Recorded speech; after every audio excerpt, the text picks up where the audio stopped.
Classical conditioning associating stimuli. Ivan Pavlov was a Russian physiologist who first described the basic process of conditioning that is now called classical conditioning. He was awarded the Nobel Prize for his work on the role of saliva in digestion. To elicit salivation, Pavlov placed food on dogs' tongues. After several days, Pavlov observed that the dogs began salivating before the presentation of food, stimulus. Salivating is a reflex, a largely involuntary automatic response to an external stimulus. Salivation should have occurred after food was presented. Essentially, classical conditioning is a process of learning an association between two stimuli. It involves pairing a neutral stimulus with an unlearned natural stimulus that automatically elicits a reflexive response. The natural stimulus that reflexively produces a response without prior learning is called the unconditioned stimulus, or UCS. The unlearned reflexive response that is elicited by an unconditioned stimulus is called the unconditioned response, UCR. The conditioned stimulus, CS, is an originally neutral stimulus that comes to elicit a reflexive response. The conditioned response, CR, is the learned reflexive response to a previously neutral stimulus. The unconditioned response and the conditioned response are essentially the same. Factors that affect conditioning. The more frequently the conditioned stimulus and unconditioned stimulus are paired, the stronger is the association between the two. The timing of stimulus presentations also affects the strength of the conditioned response. Conditioning is most effective when the conditioned stimulus is presented immediately before the unconditioned stimulus.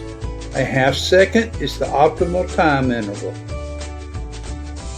Stimulus generalization occurs when stimuli that are similar to the original conditioned stimulus elicit the conditioned response, even though they have never been paired with the unconditioned stimulus. Stimulus discrimination occurs when a particular conditioned response is made to one specific stimulus, but not to other similar stimuli. In classical conditioning, extinction is the gradual weakening and apparent disappearance of the conditioned response. Extinction occurs when the conditioned stimulus is repeatedly presented without being paired with the unconditioned stimulus. Spontaneous recovery is the reappearance of a previously extinguished conditioned response after a period of time without exposure to the conditioned stimulus. In the early 1900s, John B. Watson, an American psychologist, founded a new school or approach in psychology called behaviorism. Watson emphasized the scientific study of behavior and rejected the methods of introspection and the study of consciousness. Watson believed that virtually all human behavior is a result of past experience and environmental influences. Behaviorism dominated psychology in the United States for more than 50 years.